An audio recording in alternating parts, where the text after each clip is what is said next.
Quand je parle avec force, vous avez vu comment je parle? On attend. Ceux qui ont préparé leur ventre, qui vont acheter 31 000 tonnes de riz. Oui, mais attends, Ablo 1 milliard. Attends, avec à partir du moment où c'est la Cour des comptes qui a sorti cette affaire de 31 500 tonnes, je dois, en ma qualité de député, élu du peuple, comme le président de la République, les ministres ne sont pas élus, ils sont nommés par le président de la République, s'il vous plaît, et qu'on colle le nom d'un membre du gouvernement, que c'est lui qui a passé la commande, qui l'a autorisé à passer cette commande, parce que je vous dis quelque chose, le Parlement n'était pas saisi de ce dossier de commande, parce qu'attention, 31 500 tonnes de riz, vous savez ce que ça représente? On était en état d'urgence. Écoutez, à qui ce riz a été affecté? Ou, moi je n'ai pas vu ce riz à Daï. Et je n'ai pas vu ça ailleurs sur le territoire togolais. Je parcours le Togo à chaque fois que l'occasion me le permet. Je parcours le Togo et j'ai des gens sur toute l'étendue du territoire qui me renseignent.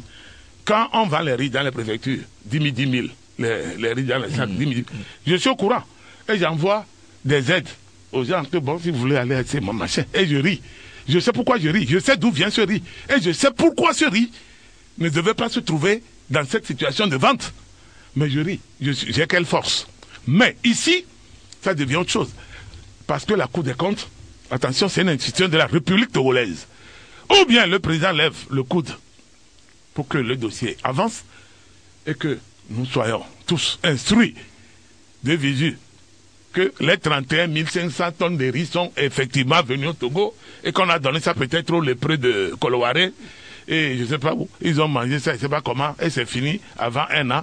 Mais on va nous dire 8 milliards. Mais attendez, il ne faut pas. Arrêtons le présenter. On est déjà sur ce sujet. Alors, le rapport d'audit du Fonds de riposte et de solidarité Covid-19, session 2020, est-ce que vous croyez qu'effectivement le chef de l'État va vouloir regarder dedans et puis lâcher les gens à ce qu'on les prenne?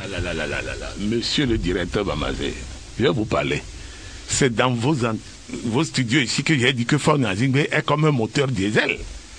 Vous connaissez le moteur diesel? Mais quand vous faites... D'abord, on ne démarre pas comme une voiture à essence. On démarre ça en 2 fois. Vous faites clac. Il y a une lumière qui vous signale que bon, maintenant vous faites le deuxième clic. Quand ça prend, ça fait...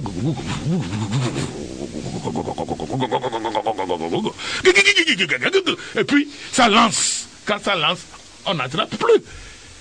Depuis 2020, vous n'avez pas vu que désormais le moteur diesel là, mon ami, c'est comme si on avait mis du Superjet 1 dedans. Vous n'avez pas vu tous les tout-puissants là. Vous n'avez pas vu, les gens sont partis à la retraite, ils ont tout fait. Pourquoi les maintiennent? Les gens ont menacé, les gens ont fait ceci, fait cela. Il y a encore des gens qu'on a pris il n'y a pas longtemps. Vous comprenez? Oui, je vous dis, si j'en parle, ce ministre va être interpellé dès la rentrée parlementaire le mois prochain. C'est dans 1 mois.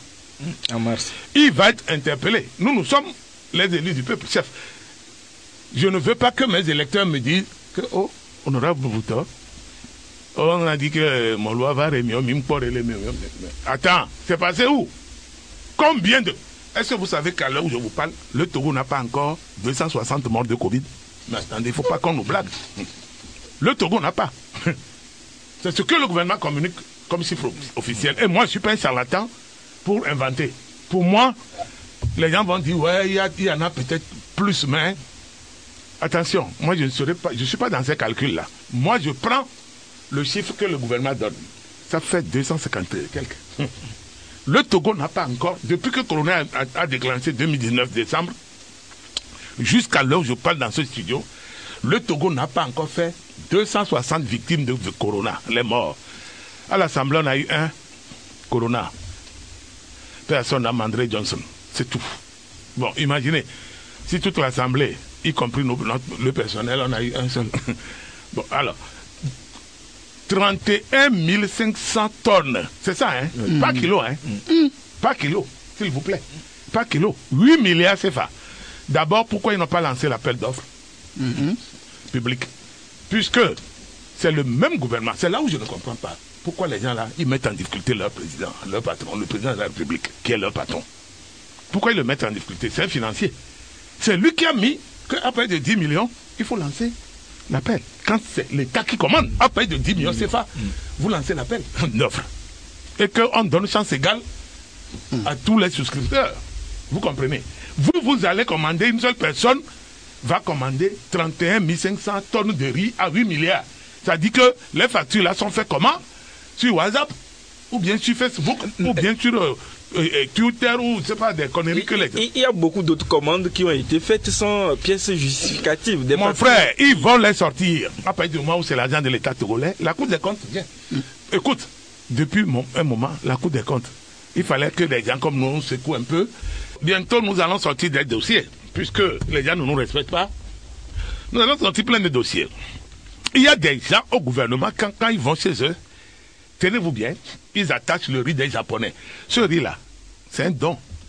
Oui, mais ça a été vendu. Écoutez-moi bien, ce riz, c'est un don du gouvernement japonais au gouvernement, à la République togolaise. Le Japon ne donne jamais l'argent. Vous pouvez vérifier partout. C'est une particularité du Japon quand le Japon est dans le cadre bilatéral. Le Japon cotise déjà pour les grands ensembles ONU, pour NUD, Patati, etc. Vous les trouvez là-bas.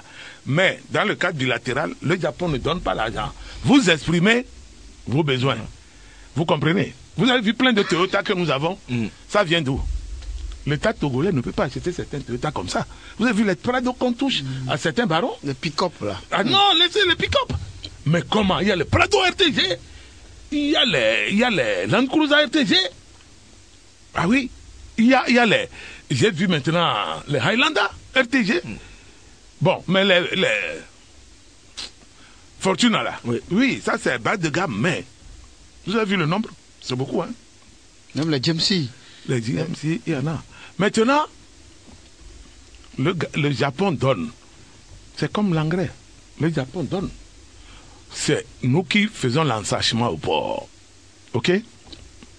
Mais je crois que il y a un problème de gestion. C'est ça, le président est fâché. Maintenant, Ebomaf, je crois, a pris une partie du marché des engrais. Ça m'attriste. J'en parle avec beaucoup de peine parce qu'un étranger qui est venu devant nous ici, Route a fait quoi? Voilà, il a pris banque. Après, il prend engrais. Mais il va contrôler bientôt toute votre économie. Votre ventre à la maison, il va contrôler ça. Parce que s'il a pris engrais, il va prendre bientôt les pesticides, les herbicides et les fongicides. Et même les producteurs. Et maintenant, attends, dès qu'il finit de prendre ça, il prend maintenant les producteurs. Non, il prend les semences. Et il dit que bon, monsieur le producteur, je vous fournis tout ça, voilà. Si vous voulez vous signer ici, à la fin, j'ai 90% et vous avez 10%. Puisque c'est moi qui ai apporté tout. Voilà. Et je vous rends riche. Seulement, il ne va pas vous dire que au bout de 7-10 ans, vous allez mourir parce que vous êtes usé. Vous allez travailler. Vous allez travailler comme un con avec l'inhalation de ces produits-là. Et puis, vous êtes usé et vous mourrez. Et vous avez tout perdu. Voilà, parce que c'est un contrat bidon. Des clauses, personne ne connaît qu'est-ce que ça renferme exactement sur le plan juridique. Vos enfants vont trimballer ça partout. C'est comme ça, on va les balader. Ils vont errer comme des chèvres dans la brousse. Vous comprenez? Mais aujourd'hui, les gens sont dans le gouvernement, ils vont chez eux, ils donnent demi-kilo de riz attachés dans les sachets de 5 francs là, plus une boîte de sardines. Et ils disent que c'est le chef de l'État qui a donné. Ils prennent le nom du président pour coller à ça. Demi-kilo de riz aux gens. Et j'ai dit à quelqu'un, mais arrêtez ça. Vous vous ridiculisez. Donc ça veut dire que vous êtes conscient que c'est vous qui appauvrissez les Togolais? Ah oui. Ah oui. C'est vous qui appauvrissez les Togolais? C'est qu'ils doivent attendre les demi-sachets de kilos de riz mais avec une boîte de sardines. Je dis, c'est membres du gouvernement actuel qui font. Mais ils n'ont qu'à arrêter ça. Ils n'ont qu'à arrêter ça. C'est extrêmement grave. C'est une insulte. D'abord pour leur patron qui est le président de la République togolaise. Et puis pour les populations togolaises. Ça veut dire qu'ils sont conscients qu'il faut venir appauvrir les Togolais et maintenir les Togolais dans l'obscurantisme. Ce n'est pas normal. Et c'est inadmissible dans un pays. Elle peut donner demi-kilo aux membres de sa famille. Mais pas quand les gens viennent en masse. Que oui, que vous êtes baronne de votre parti dans la localité. Non, vous ne pouvez pas faire ça. On ne fait pas ça. On ne fait pas ça. Mais les gens vont répondre. Puisque c'est le riz qui appartient à l'État, non. Oui. Mais les gens vont répondre. Non seulement vous vendez ce riz, mais vous le prenez aussi, vous en disposez comme vous voulez. Il y a eu beaucoup de ministres dans ce département qui réceptionnent ce truc-là. Mais quand vous voyez dans leur garage, c'est l'huile USAID là, avec les 5 doigts américains dessus, là, oui. Dans les bidons de 4 litres gallons là, machin, les riz virgule, le lait en poudre, qu'on doit donner aux indigents, aux enfants orphelins. Nous avons plein aux lépreux de Koloware. Même dans les hôpitaux. À nos frères dont la sérologie les a plongés vers les grandes maladies, qui n'ont plus de force de travail, les hépatites et tout ça là, les a complètement mis KO, ils ne peuvent plus travailler comme nous. Voilà, des gens comme ça, c'est à eux que c'est destiné, puisque le gouvernement sait où est-ce que ça se trouve, les grands ensembles de tous ces problèmes-là. Ils savent.